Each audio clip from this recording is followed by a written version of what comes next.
வணக்கம். யூகேல வீடு வாங்குறதுக்கு 5% டிபாசிட் இருந்தா போதும், அல்லது 2% டிபாசிட் இருந்தா போதும், அல்லது டிபாசிட்டே இல்லாம வீடு வாங்கலாம்னு சொல்லி செய்திகள் வரும். அந்த செய்தியில பார்த்தோன்னா எங்களுக்கு ஒரு எக்ஸைட்மெண்டா இருக்கும். என்னடா இது 5% 2%ஓட டிபாசிட் போட்டு வீடு வாங்கலாமான்னு. அப்ப அது உண்மையா பொய்யான்னு நிறைய பேருக்கு சந்தேகமா இருக்கும். எஸ், அது உண்மைதான். 5%ஓட 2%ஓட வீடு வாங்கலாம். குறிப்பா யூகேல ஃபர்ஸ்ட் டைம் பையருக்கு 5%ஓட வீடு வாங்குறதுக்கு வாங்கலாம்.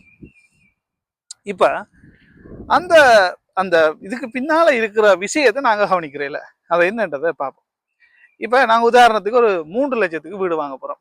5% எவ்வளவு? 15,000. மிச்சம் எவ்வளவு? 2,85,000. அது 95%. அப்ப 95%, அதாவது 2,85,000 நாங்கள் பேங்க்ல மோர்கேஜ் எடுக்கணும். பேங்கு பிரச்சனை இல்லை. 5% டிபாசிட் போட்டா 2,80,000 தாரத்துக்கு அவன் என்ன செய்வான்டா, இந்த 2,85,000 நாங்க மீள திருப்பி பேங்குக்கு மாசம் மாசம் மோர்கேஜாக கட்டுறதுக்கான பொருளாதார வல்லமை இருக்கா என்று பார்ப்பாங்க. அதாவது எங்களுக்கான ஃபைனான்சியல் அஃபோர்டபிலிட்டி இருக்கான்றதை அஃபோர்டபிலிட்டி செக் செய்து பார்ப்பாங்க.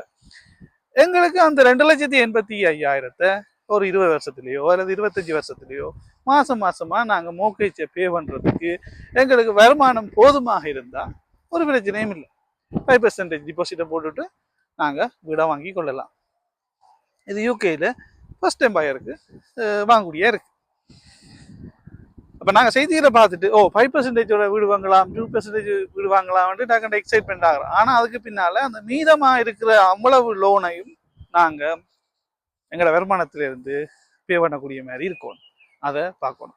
அதை எப்படி கால்குலேட் பண்ணலாம், எப்படி பார்க்கலாம் என்று சொன்னா, அதை அஃபோர்டபிலிட்டி செக் எப்படி நாங்கள் செய்யறோன்ற உதாரணத்துல ஒரு பேங்கின் அக்கௌண்ட்ல ஒரு வெப்சைட்ல போய் நான் காட்டுறேன். அதை நெக்ஸ்ட் வீடியோல பார்ப்போம். ஓகே.